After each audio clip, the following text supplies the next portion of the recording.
This podcast is brought to you by the Heldridge Hotel, New Brunswick's only 4-star hotel and a preferred hotel of Rutgers football fans. The Heldridge helps you make the most of your game day weekend, providing premium accommodations in the cultural heart of downtown New Brunswick. Restaurants, bars, theaters, parks, museums, and more are only steps away. Whether you're traveling alone or with a large group, book your stay at the Heldridge and make the most of your game day weekend. Visit theheldridge.com today. Being a marketer's no sweat. You just have to manage dozens of channels, launch hundreds of campaigns, score thousands of leads, and okay, fine. It's a lot of sweat. Unless you have HubSpot's AI-powered marketing tools to help you do all that and more. Get started at HubSpot.com/marketers. From NJ.com and the Star Ledger, welcome to the Rutgers Rant, your one-stop podcast for the Scarlet Knights. With your hosts, Steve Politti and Rutgers insiders Brian Fonseca and Pat Lenny. Let's start shopping. All right, everybody, welcome back to the Rutgers Rant live from Las Vegas. At least two of us. Pat, sorry. Apologize in advance. Stuck in Jersey. What's the weather like in Jersey? Yeah, we don't care. You don't care. Keep going. We don't care. You desert fox. Unbelievable. Foxes out here having a blast. Yeah, I mean, this is just, I was thinking about it, like, you want your college basketball team in this event. It's just fun. I mean, not to mention just the game itself, Rutgers defeating Notre Dame in overtime, and just the instant classic November basketball game, maybe not played at a high level the entire time, but, you know, it's just a fun night. But then just the whole atmosphere, Brian. I mean, the place is teeming with Rutgers fans everywhere. It's just like, it's like a big party. Yeah, Rutgers fans finally feel like their program is in the big-time college basketball. They're finally in a Feast Week event with a bunch of high major teams and excited fan bases with high expectations, and they finally have players that warrant those expectations, right? We obviously saw that with Dylan Harper yesterday, kind of taking the tournament by storm. And he's playing, you know, Rutgers is playing across the city from Cooper Flagg, Duke, Kansas, like – this is where the center of college basketball is in November, and Rutgers, after years of kind of toiling on the edges of, you know, spending this week either off or hosting Hofstra or whatever, Rutgers is right in the thick of it, and they're not just participating; they're not just here just to be a part of it. They're a win away from playing in the championship game of a Feast Week tournament and making some money off of it too if they're able to do it. Yeah, which is just wild. The fact that that's $1 million at stake. And that's the whole theme of this thing, that, you know, that the game, the Players Era Festival, the game has changed. Signing autographs, Brian, giving money, essentially free money for these kids to play basketball. But yeah, I mean, it's great. I just can't think of a better way for that NIL era to be sparked. And in fact, that Dylan Harper, the star of it, the kid who's billboards everywhere, had the game of his life after 6 games. Granted, 36 points. 12 of 22 shooting, 6 rebounds, 6 assists, 1 turnover. And Pat, you watched that back home, but I mean, how did it translate on TV? It was really cool. And I read your column about Ron Harper Sr. and what he was like on the baseline, but they showed him on TV probably 5-6 times just celebrating. So it was like, I read in advance, watched it the next day, and it was so spectacular watching Dylan Harper just go off and have that true star-studded night. Very cool on TV. Grant Hill was obviously in awe of what was going on too as the color commentator. So It was a good viewing experience. That I felt the party at home a little bit too. You could hear the Rutgers fans, and you could see Pikel pumping up everyone in the crowd. Obviously there were a lot of empty seats, but it looked, you could tell it was a Rutgers event for sure.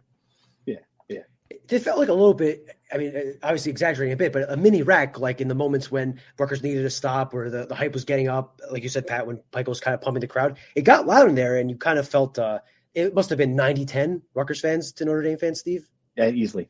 Yep. Absolutely. Yeah. And it was funny, Ron Harper, to set the scene, he's sitting on the baseline behind the basket during the basket that Rutgers was shooting at in the second half and in overtime. And, you know, every time Dylan came down the court, Ron Harper Sr. had something to say to him. He said, drive it. Or when he's at the free throw line and he hit most of his free throws at the end, which helped win the game. He's like, free money, get your free money. You know, here's this 5-time NBA champion on the baseline. So then he walks and he leaves. It was 3 seconds left. Notre Dame has the ball. They're inbounding down one, chance to win this thing after all this, which would have been just terrible. Ron Harper Sr. gets up and leaves. And I'm like, it can't be possible that this is too much pressure for the guy who was Michael Jordan's wingman during championship Bulls years. And I saw him afterward. I said, what's up with that? You couldn't watch? He goes, no, man, no. I just had to pee. I'm an old man. I couldn't hold it in anymore. I was like, it's like 3 seconds on the clock, Ron. It was great. It was just this moment like, I'm an old man. But he was loving it. Maria Harper was there. The Harper. I mean, it was like a really cool scene. That kid's 18 years old. It just makes your head want to. It's just amazing how good he is at this age. Yeah, Ron is an old man who acted like a little kid watching his younger son just go crazy. Like he's in the middle of his interview with TNT with Allie LaForce, and then after Rutgers is having a huddle in the background as a team, they break the huddle. They all kind of head pat Dylan and do all this stuff. I've seen teammates kind of crash post-game interviews before, but then Ron Harper, a guy who, like you said, won 5 NBA championships, was wingman to Kobe Bryant and Michael Jordan, can't help himself but to go into the frame and hug his son. He couldn't wait 50 more seconds for the end of the interview. He just had to say hi to him then. Yeah. And then as Dylan's walking off the court, he says hi to his agent, Drew Gross. He says hi to his mother, and he says hi to Ron. And then he's walking off the court, and there's about 200 Rutgers fans that are still in their seats waiting to kind of clap him off the court. There's one guy, I watched the replay of the video I posted, who's literally bowing down to Dylan Harper, just kind of acknowledging what he did. And I think it was perfect symmetry that this happened against Notre Dame in the way it happened. Dylan Harper said he felt deja vu. I felt deja vu. It was almost the exact same thing. It's a tournament game, not the NCAA tournament, but a crazy game, back and forth, come back in regulation. They go to overtime. One team is ahead. All of a sudden, instead of it being Rutgers and Ron Harper hitting deep threes, it's Madalaco with insane shot making, shots that you cannot stop. They could have had 3 guys on him. He was going to make them. And this is Madalaco, a kid who transferred out of Princeton. They tried really hard to get him at Rutgers. Rutgers got his roommate, Zach Martini, and they tried to play that game and really push him to go to Rutgers. They really could have used him. And he ended up picking Notre Dame, where his uncle was a quarterback for the 1973 national championship team.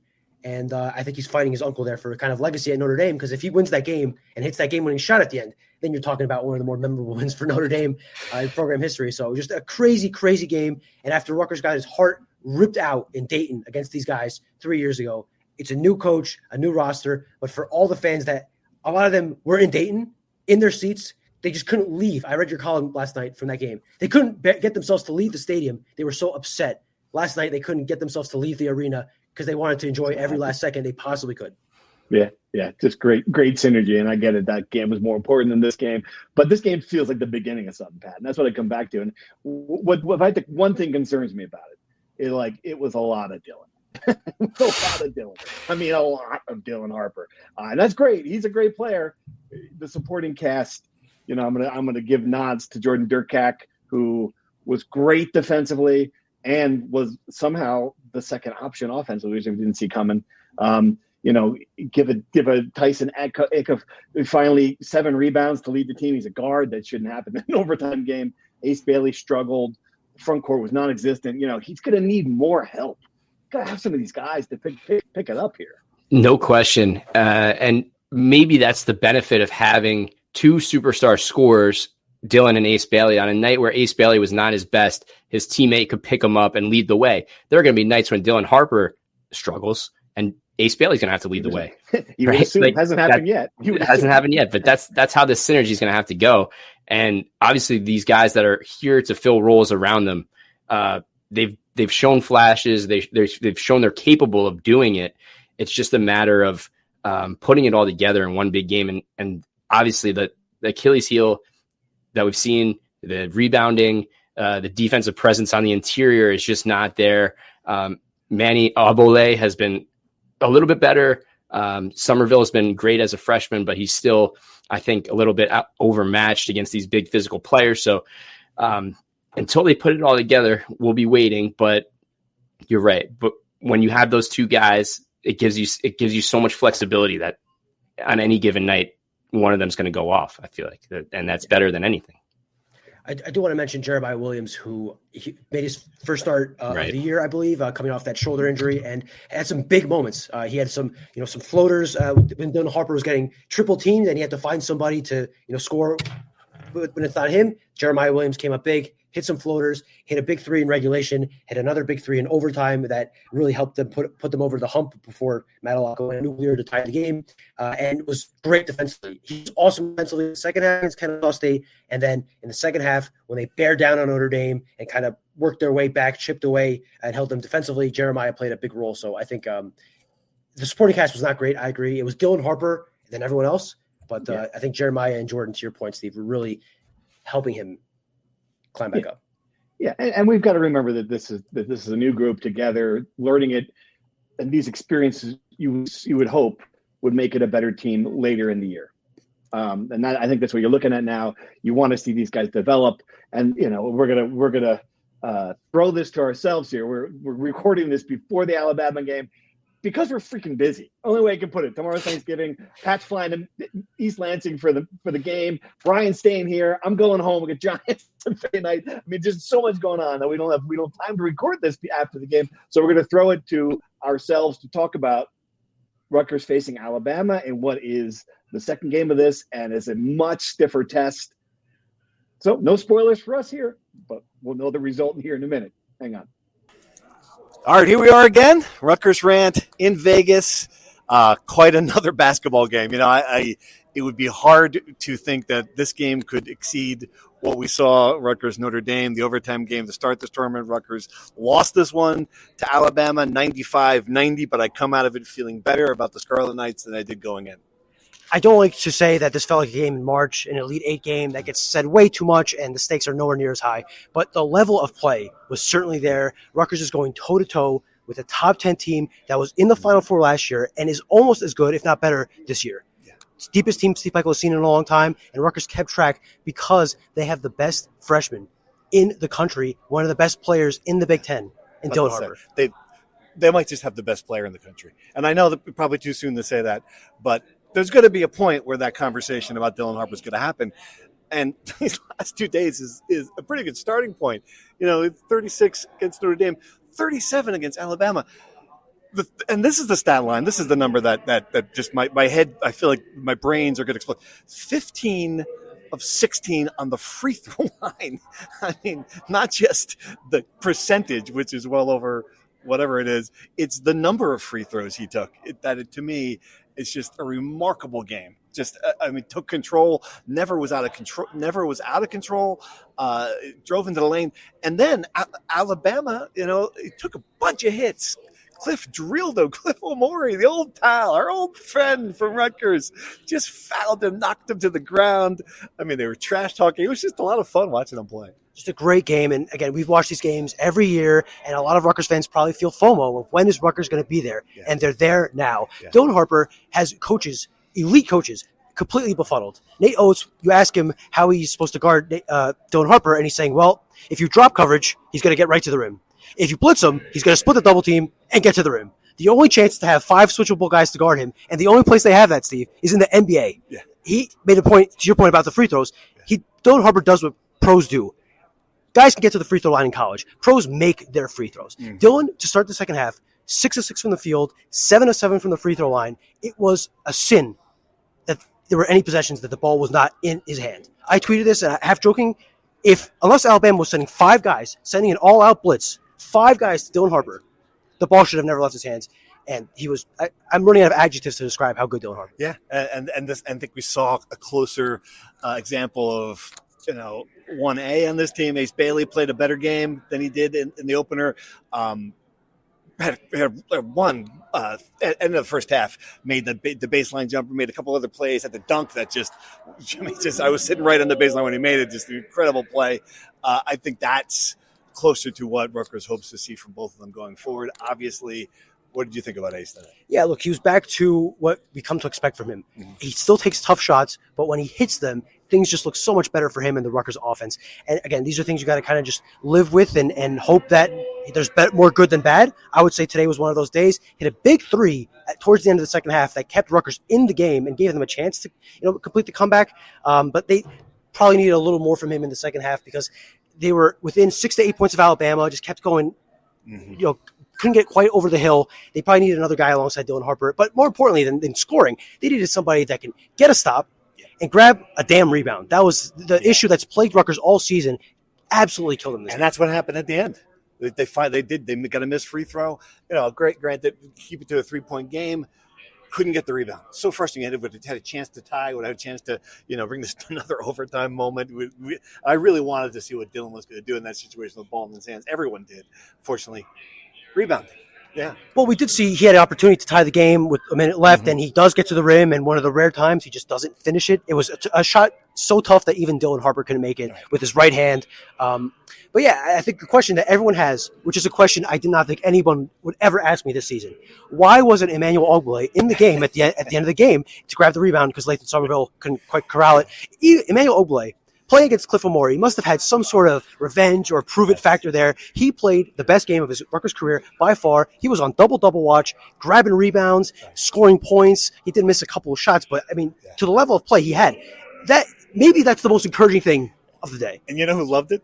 Cliff Omori. So I talked to Cliff after the game, and I said that to him. I said, we haven't seen that from Manny, and he just got this big smile on his face. I was saving it for me, and his accent, just typical Cliff. He's, and if you, I don't know. I talked to a couple people. I'm writing about him. Give me a column tomorrow, just about, I think this ended up to be a win-win thing, right? Rutgers has moved on. Cliff has moved on. Cliff got paid. He needed to get paid. Like he got money he could not get at Rutgers. You can look at the situation now. He's one of 3 big men. He didn't play at all down the stretch. I don't know if that's bothering him or not. I would think that it must. He was in foul trouble. That was probably bigger part of the reason he wasn't out there. But still, doesn't play a lot of minutes here. That said, it's his time to move on. He decided this was better. Again, he got paid. He got a chance. He played 4 years at Rutgers. They delivered. Randy Larson, great academic counselor, delivered his diploma to him here at the MGM Grand. Just really kind of a cool. He's still part of the Rutgers family. And I asked him, who are you going to root for? And he's like, well, I'm a Rutgers alum. And he's looked at me like, what a dumb question. I'm a Rutgers alum. Well, good point. Yeah. So the feeling is mutual because I'm sitting baseline during the game and Cliff does something in the second half and there's a guy behind me. He goes, Cliff, you suck, buddy. And someone that's with him, they're both Rutgers fans, says, hey, don't say that. Cliff is one of us. Right. So I think fans, even if they wanted to get their emotions up and pretend they don't like Cliff, just can't get themselves to do it. You hate Cliff. You got problems. Impossible to hate Cliff. He's walking off the court. He hears a voice in the distance. It's Ron Harper Sr. He goes up to say hello to him and just I think will always have a spot at Rutgers. I think he left the right way. I think for him to justify staying at Rutgers, you need to have you have to really stretch to find a reason. I think he did the right thing for both sides. I agree. And I think he's on a team that could very well be back in the Final Four, which again, to bring it full circle, is why even in a loss, you feel as good about Rutgers as you have in a long time. And look, there are issues. And Steve Pikiell admitted it in the press conference. Like we have things we got to work on. We have weaknesses, and I don't think it doesn't take James Naismith to see what they are. Like obviously, defensively, interior rebounding, I get it, and 2 of 13 from 3 to score 90 points in a college basketball game and 2 3-pointers. Yeah, they don't take enough threes, and they don't. Well, I should say their best 3-point shooters don't take enough threes. PJ Hayes and Zach Martini really didn't play much today. Yeah, and they don't make a lot of threes. That's going to be an issue. It is a testament to Dylan Harper's brilliance that in a game where they made 2 threes, they were within 1 possession of Alabama with the game to play. 19 points, forget just any game, a 95-90 game. To the other thing, they making their free throws. And that was something Steve Pikiell said he wanted to get out of the portal. He didn't get he got it. He got out of the portal, but he certainly just got it as a recruit. Just an incredible turn of events at the free throw line. Remember, this team was scoring 50, 55. That was I was sitting there, not just that they're playing Alabama. It didn't matter who they were playing. Just fun to watch. It's entertaining.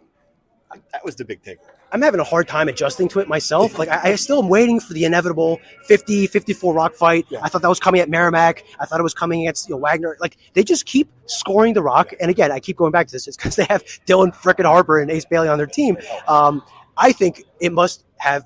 I'm shocked Steve Pikiell isn't bald by now from all the hairs he's ripping out of his head, trying to teach his team how to defend ball screens and rebound and all the things that they've been so good at for all his tenure. It's been a bizarre world here in Las Vegas. Rutgers is a team that can't defend and scores crazy. They're a team that wins the crazy overtime game against Notre Dame, and they're a team that is maybe rightfully so a little disappointed they didn't pull out the win over Alabama and isn't playing for an extra $500,000 in NIL money on Saturday. Forget Cliff O'More. If they could drag Caleb McConnell out for his 8th year of eligibility, that would be the player that we really need on the defensive stopper. That would be.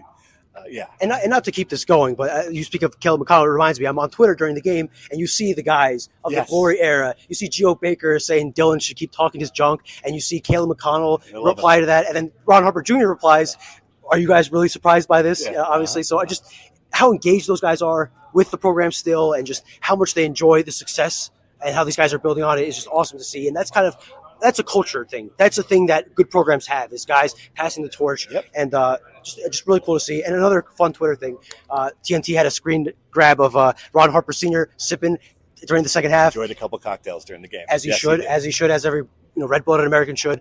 And Ron Harper Jr. quote tweets that and says, "Please, somebody get that away from him," which was just so funny. It's just great. And again, I keep going back to this. It's remarkable that we're laughing, we're joking, and Rutgers fans are pretty bubbly leaving this game off a 5-point loss. Yes, absolutely, another game to come in a couple of days. You'll stay here for it. I'm going home. We're going to come back on this podcast, talk a little more Rutgers football. Yeah, and we'll see who they're going to play on Saturday. I'll be here to cover that. In the meantime, we are going to kick it back to ourselves to preview the Michigan State matchup this Saturday. Not sure how that's going to work, but I'm not editing it, so.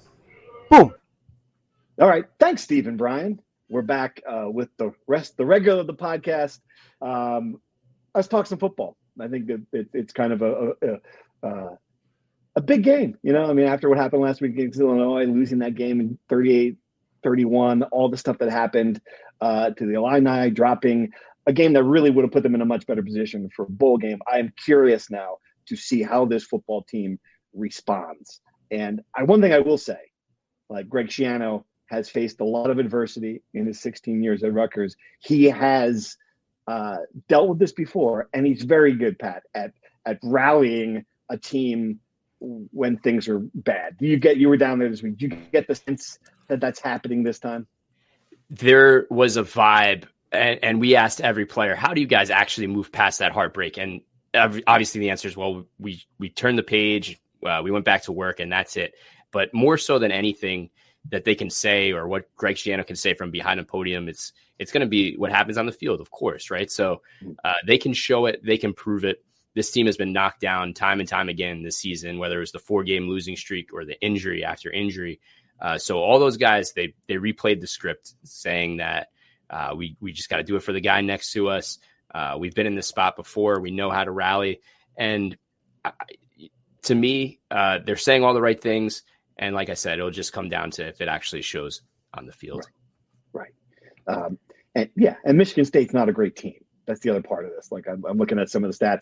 They lost 6 of 7 before this, before beating Purdue last week to kind of get in the position. But they can clinch a bowl game, so I imagine the motivation will be higher. It's their final home game. It's a way for them to end the season on a high note. But to the broader point, Brian, this is very middling opponent. Yeah, but to be fair, the level of opponents they lost to is not exactly, they're not playing cupcakes here. They lost to Oregon, they lost to Illinois, they lost to Indiana. They're playing really good teams. This is, again, another team on Rutgers' schedule that they should beat. I was struck by this, sincerely. If Virginia Tech loses to Virginia, if Washington loses to Oregon, and if Wisconsin beats Minnesota, Rutgers will have played one team this season with a record better than 500. One, right? Wow. And that's independent of their game, right? Because if Michigan State wins, they'll have a 6-6 record. If Rutgers loses to Michigan State and finishes 6-6, the same as last year, playing a very mediocre schedule with the expectations they had, that to me is just an absolute gut punch and really, really, really disappointing season. So I think no matter what happens, there is some disappointment for the season, but to salvage any sense of progress, any sense of this season not being a step back, you have to win the game at Michigan State. And for the seniors, who a lot of them this will be their last game. I shouldn't say a lot of them, but I imagine some of them will not be playing in the bowl game, and this will be their last game. If you want to leave a lasting legacy at Rutgers, if you want to feel like you left the program better and you came back one last year to get the program better, you have to put in this one last effort and win this away game. Yeah. And there's implications for the bowl too, right? Because if they lose, they might get out of Detroit because Michigan State would probably be the favorite to go to Detroit. And if they win, they probably send themselves to Detroit, right? Are they sending themselves to Detroit? Is that, do you think so? It feels like a win solidifies the Rate Bowl in Phoenix, Arizona. I think that's pretty safe.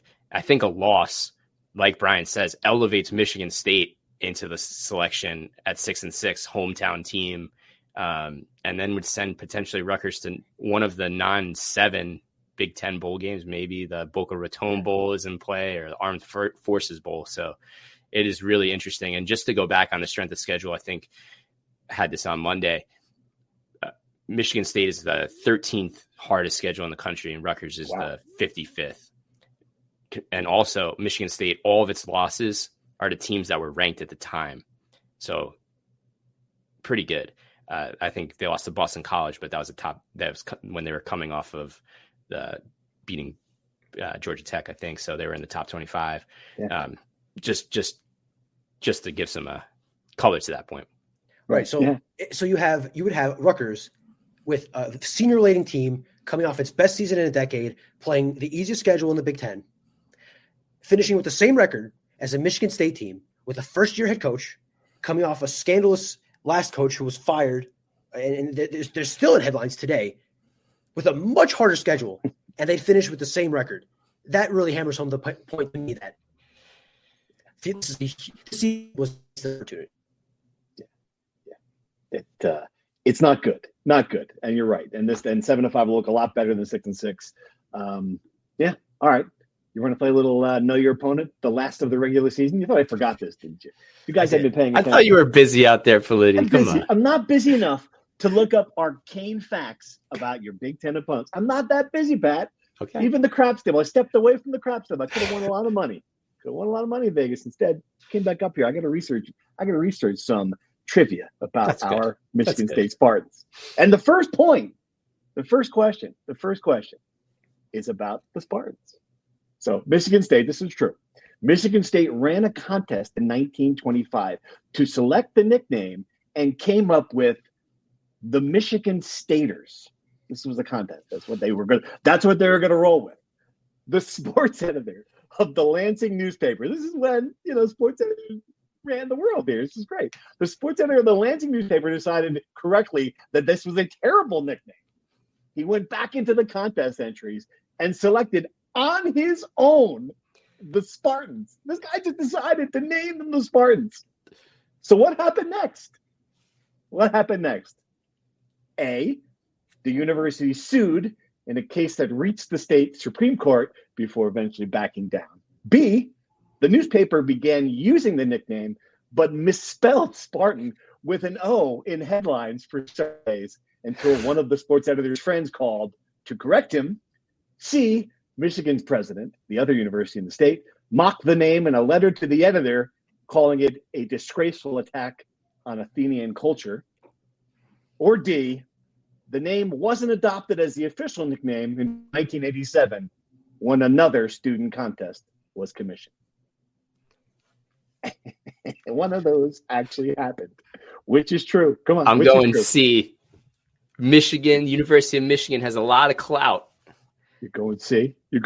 They came in and was angry about the fact you're dissing the Athenians with the Spartans. Okay. All right. Brian? So Magic Johnson played for the Spartans. Yes, they were the Spartans when Magic Johnson played. So that to me tells me D is just not it. Well, thank you. You just admitted that D is not the answer. Okay. So it's A, B, or C. I will go with A because this is a litigious country and anything goes to court. So I'll take A. No, it's B. The guy spelled it wrong. He spelled it wrong in that line. Yeah. They went with Spartans. Yeah. What happened? Fight on, Spartans. He had a great. He was this guy. He came up with it, and they spelled it wrong. Disappointing. All right, you're both wrong. With this one, I know Pat Laney's going to get this one because it's related to his football giants. All right, Plaxico Burress, a Michigan State receiver, made one of the biggest catches in Super Bowl history for the New York Football Giants. He is not the only former Michigan State receiver to make a huge catch for the Giants in a Super Bowl. Who is the other? Is it A, Mark Ingram, B, Phil McConkey, C, Mario Manningham, or D, Charles Rogers? Pat, this is it. You got season tickets. I know Manningham went to the University of Michigan, so okay. that crossed I out. threw it in there. I thought maybe. Yeah. I thought I'd zip it in there. Okay. Would have fooled me. All right. It would have fooled me. I was going to pick Manningham. I think you could eliminate another one of these if you thought hard enough. You probably could have. I don't think Mark Ingram was a Giants receiver. Didn't he go to Alabama? Yes, Mark Ingram, running back. I'm going to go McConkey. I'm going to go with whatever one Pat didn't say. Not Ingram, not Manningham. Whatever one Pat didn't say. I mean, Mark Ingram is a Giants receiver. Absolutely. Come on, really? Damn it. With the same name as the Alabama running back? Yeah, I think not uncommon name. Jeff Hostetler in Super Bowl 25 on a 3rd and 13 play completed the pass to Mark Ingram, who in order to he would need to get to the 19. The Giants would not have won this game if he didn't fight for those 13 yards on 3rd and 13. Love it. Helped them win. But it was the 73rd biggest play in Super Bowl history. You learn something new every day. I love it. I love it. There you go. I thought you might be a process of elimination there, but you eliminated the wrong one. All right, final one. Michigan State joined the Big Ten in 1949. Why was it admitted then? A, it won the 1949 national title, and league officials were worried the SEC was taking its spot at the top as the top conference. B, the University of Chicago de-emphasized varsity sports, leaving the conference with 9 schools, and Big 9 just didn't sound as good. C, Michigan State agreed to change its colors from blue to green, appeasing angry Michigan officials who threatened to veto their admission. Or D, the conference coveted a foothold in the prime Lansing radio market. Why was it admitted? I'll take A, because that's the only one I know for a fact happened, that Chicago was so bad they B. just quit on football. You mean B? B was Chicago. What was A? A was it won the championship, and league officials were worried the SEC was.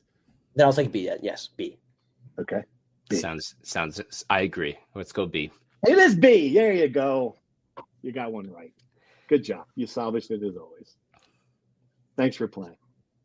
Maybe Do we have we'll season stats for this? We shouldn't have stats. It wouldn't be good. Not good. Yeah. Not good. I can go back and maybe someone in the Discord will come up with some season stats here. I would love that. But if they find out that I'm in last place, I ask them to just disregard the assignment.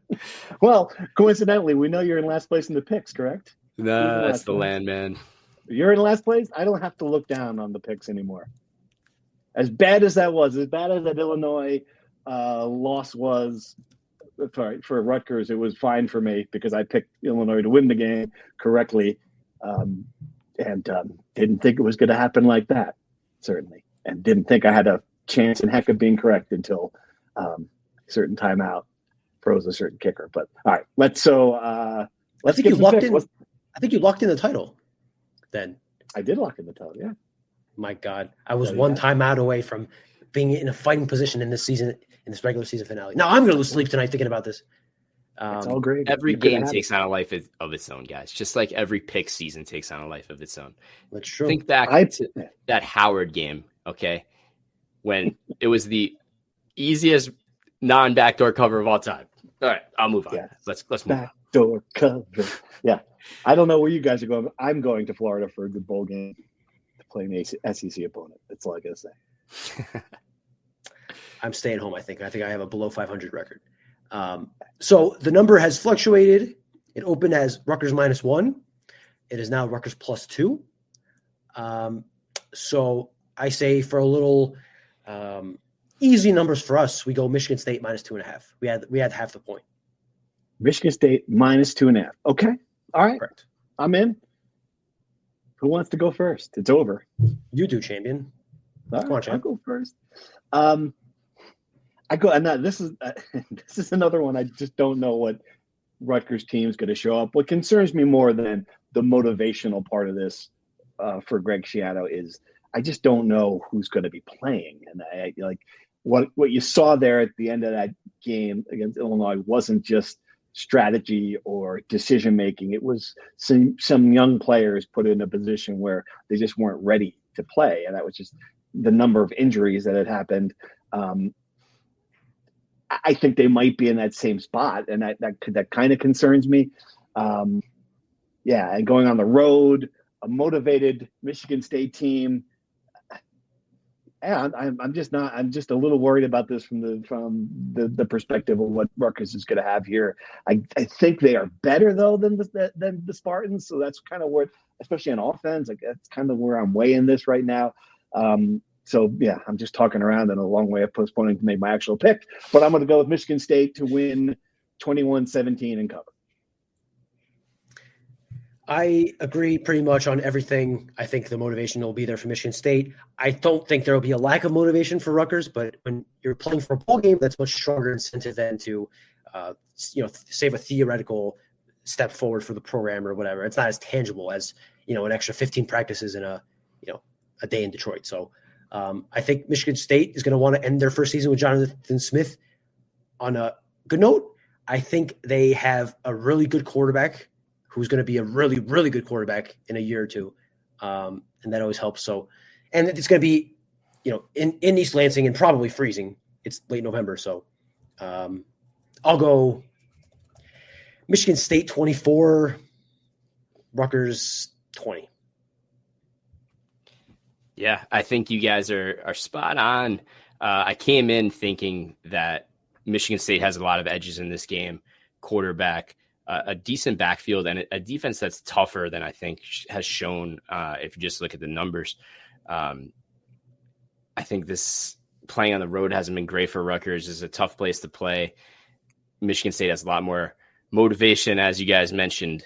But I just think for guys like Kyle Monungai, that have been great, that have reset this program, they're going to want to finish strong, regardless of whether they play in the bowl game or not. Maybe this is their last chance.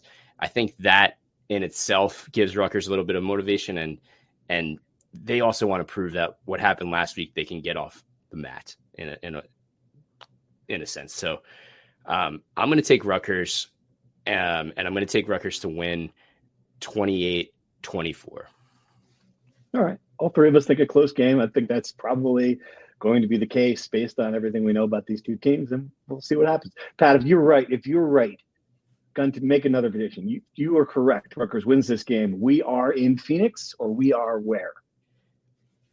I would say Phoenix is the Rate Bowl, definitely December 26th. The Rate Bowl in Phoenix, December 26th is the most likely destination if Rutgers wins. I think if Rutgers loses, Michigan State has a good argument to play in the Detroit Bowl, and that may leapfrog Rutgers even in that sense. So it could be really interesting to see where Rutgers lands if with a loss. But I think win Phoenix. If if some other crazy things happen, maybe there's a Duke's Mayo or Music City Bowl possibly. There are definitely scenarios, but I would say 90% sure with a Rutgers win, they're going to Phoenix. I would say the game to watch is Wisconsin, Minnesota. If Wisconsin wins and becomes bowl eligible, I think they might trump Rutgers and get into Phoenix. Assuming they aren't they're not blocked from that game, are they, Pat? No, nope. Right. Nope. I think Wisconsin is just a more attractive brand. I think Rutgers has really no path to any of the other good bowls because, as we've said, all the attractive brands, Nebraska, Michigan, Minnesota, Illinois, all these brands are ahead of them, and Rutgers is going to have to hope that Wisconsin doesn't add to that list because I think if Wisconsin wins and Rutgers loses, they're probably headed to Boca Raton or the Armed Forces Bowl or whatever other supplementary bowls there are. And if they win, they're going to Detroit. So I think the Wisconsin game is Friday night. Yeah, So the three games that are really meaningful for Rutgers to follow, that one you just mentioned, and then Iowa is playing Nebraska also on Friday. And then the game, Michigan, Ohio State, is Saturday at noon. So all three of those results will be in or close to in when Rutgers takes the field. And we'll have a little bit of a better understanding of what the pecking order is when the Rutgers game is over. Is there a scenario where there is no bowl game for Rutgers? No. I don't think so. No. Okay. So there's no worst case scenario. Got it. All right. Okay, let's dive into some questions really quick. We've got a bunch from the Discord. If you guys haven't signed up for the Discord yet, please let us know. We'll give you an invitation. Having a lot of fun in there, lots of good chatter. A lot of people who are at the game are also in the Discord, including Aaron Patel, who managed to somehow score courtside seats. And we look down there at this game, and there's Aaron sitting in the freaking court center. I mean, hey, the guy's like the Rutgers D-League there. It's pretty cool. All right, questions. Since there are no games on Thursday, what do they have planned for the team on Thanksgiving? Brian, have you heard anything? I know they're having a team meal. A lot of families in town. I don't know the specifics, though. I believe they're going to have a team dinner somewhere. I don't know exactly where, and I'm sure they'll spend some time with their family during the day. Some families are staying throughout. Some families are flying back out Thanksgiving Day. A lot of much like the Rutgers Rant, a lot of different travel plans around the Vegas trip. But I think they'll all have a collective dinner, and I think they might have a shoot around in the morning or something. But I would figure they'd want to, after 2 back-to-back days of intense games, they'd want to get them off their feet as much as possible and kind of enjoy the day off. What are you doing for Thanksgiving? I'll be writing one of the many pieces we're doing out here in Vegas and trying to get the most bang for our buck. And then if I have a little bit of time, maybe I'll go play some craps or some blackjack or whatever other table game I want to lose my money in. Nice. That sounds like fun. Another basketball question. Is it too soon to worry about the minutes that Dylan Harper is logging? Played 39 last night. I think it's more, or worried, less worried about the minutes, just more worried about the focus on him at all. I mean, triple teams and the punishment he's taking on the court. I'm not worried about the minutes. Are you? No. I mean, he logged these many minutes in high school. He logged these many minutes in AAU, and they were playing 4 games a week in AAU, and he was the man for his New York Rens team. So no, I think he should play as many minutes as he is physically able to. And he should have the ball in his hands on every single possession. I don't care if they quintuple team him. If he does not touch the ball, it's a wasted possession. And no, I wouldn't be worried at all. Another question for the basketball. What is the best solution? This is Dave White asking. What are the best solution to the rebounding woes for this team? Strategically. Easy for me to say. I don't know. That's a great point. Obviously, I think that was a big problem, getting out rebounded by Notre Dame, a team that's really not known for its rebounding prowess, having, again, a guard lead the team with 7 boards. It was almost Dylan Harper who led the team in rebounding on a day that, he did everything else. Would have been wild. I don't know. I mean, I think you need more from Ace Bailey. I think you need anything from the guys up front that didn't play many minutes. They got to get better boxing out. They got to put more effort into rebounding. Rebounding, 90% of it is effort, right? Just going up and attacking the glass. Better effort, better boxing out, better fundamentals, and making it an emphasis, which I'm sure Steve Pikiell's been doing since they got their butts beat on the glass against Wagner. So I don't think it's not an emphasis. I think it's just a matter of applying on the court. I certainly think that you're right. Ace Bailey has to be better. He's 6'10". He's one of their most athletic players. How many rebounds did he finish with last night? Let me pull it up right now. 4, maybe? He had 4 rebounds in 36 minutes. It's just not enough.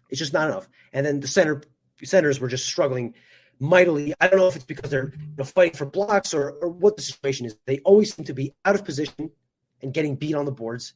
And it's a recurring issue that really needs to be fixed, because if not, every game they play is going to be a nail biter like last night. I mean, Pat, it might just be a situation. This might just be the flip side of the coin is this might just be how this team plays. Maybe you go to your strengths. You play on the perimeter. You have a small lineup. I don't know. Absolutely. There are teams that win national championships with guard play, scoring, offense. And maybe that's just how Rutgers is going to have to change its identity a little bit. I think that it's this many games in, you're not, it's not a trend anymore. This is kind of who you are, in my opinion. So it's more about doing the other things better. And they'll have to figure that out. They're going to have to either turn the ball over more or figure out a way to give opposing teams less possessions, contest more shots at the rim, something. Because if you give up, double-digit offensive rebounds every game, double-digit second chance points, that's going to be unsustainable at some point. So, right. All right, wrestling question for Lanny. Whoa, where do we stand in the Bo Bassett sweepstakes? Wow. Sweepstakes. I don't know who that is. I hope you do. He's a high school senior from Pennsylvania. He is the Ace Bailey, Cooper Flagg type star recruit to use this basketball recruiting class. And it's a really interesting case. He's out there on social media. He's doing like a live blog recapping each of his official visits, and he started with a list of about 75 schools, and each week he would eliminate like 5 to 7 schools, and he's whittled it down. And I think right now there are about 12 schools left, and Rutgers is one of them. Rutgers will be hosting him on an official visit coming up later this winter. So I think they're solidly in the mix. Obviously, when you're recruiting a guy that's going to be projected to be a national champion, multiple time national, you're competing with Penn State and Iowa, of course. So, yeah.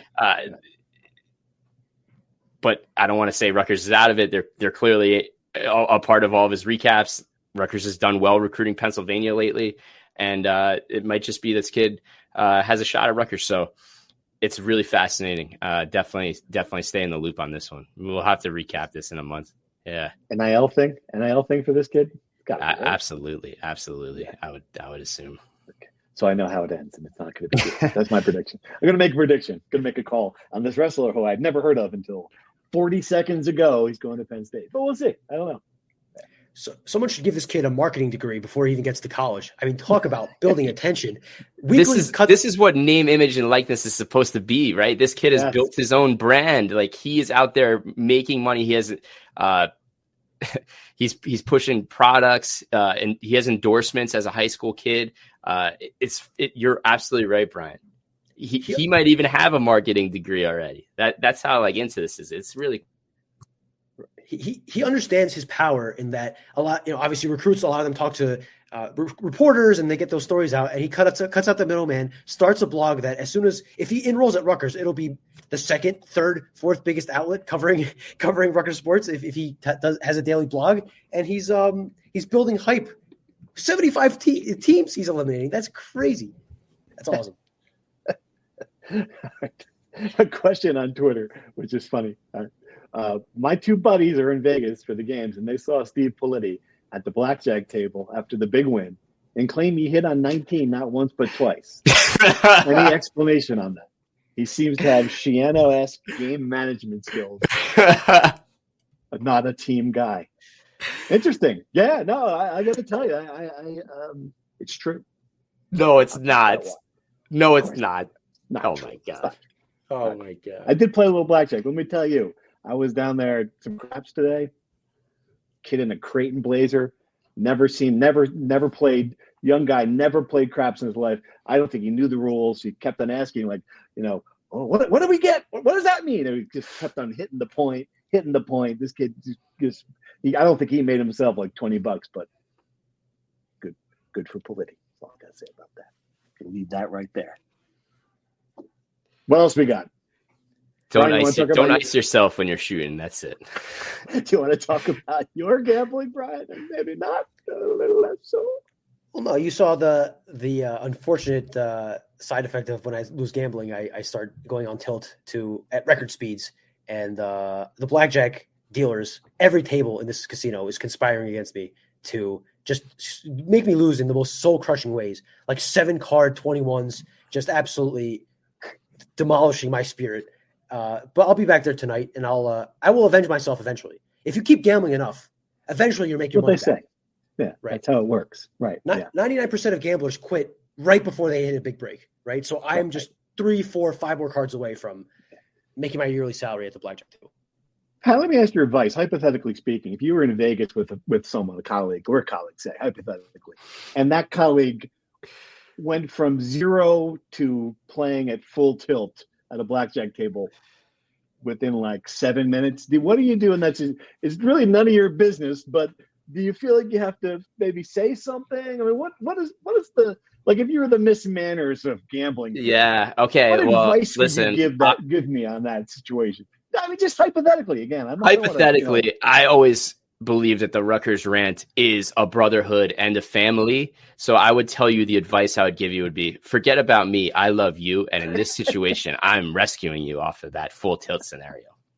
So what you're saying is you would take out your wallet and give this hypothetical colleague $200 and say, "Here, pal, I believe in you. Here's the money that you're going to turn into, 5 figures or whatever."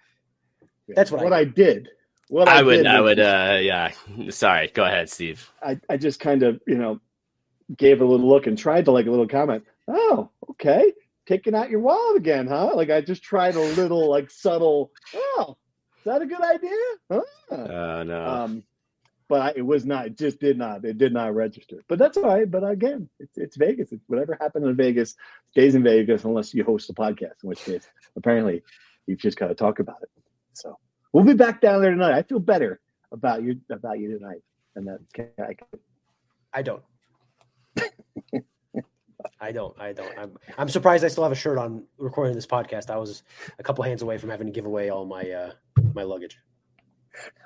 Again, so many good things have happened with Rutgers in the Big Ten. This is one, I swear, Steve Peichel, and that's news, right, Brian? They're in this field next year. You asked that question to the organizers. Correct. It had been reported that the same 8 teams would be back. Seth Berger, who was one of the organizers, said yes, they will be back. There's no ambiguity there, which is good for Rutgers, right? Because when there's kind of some flux and you don't have 2 of the top 5 picks in the NBA draft, and your stock is a little less high, there would be reason for you to kind of be bumped off the tour.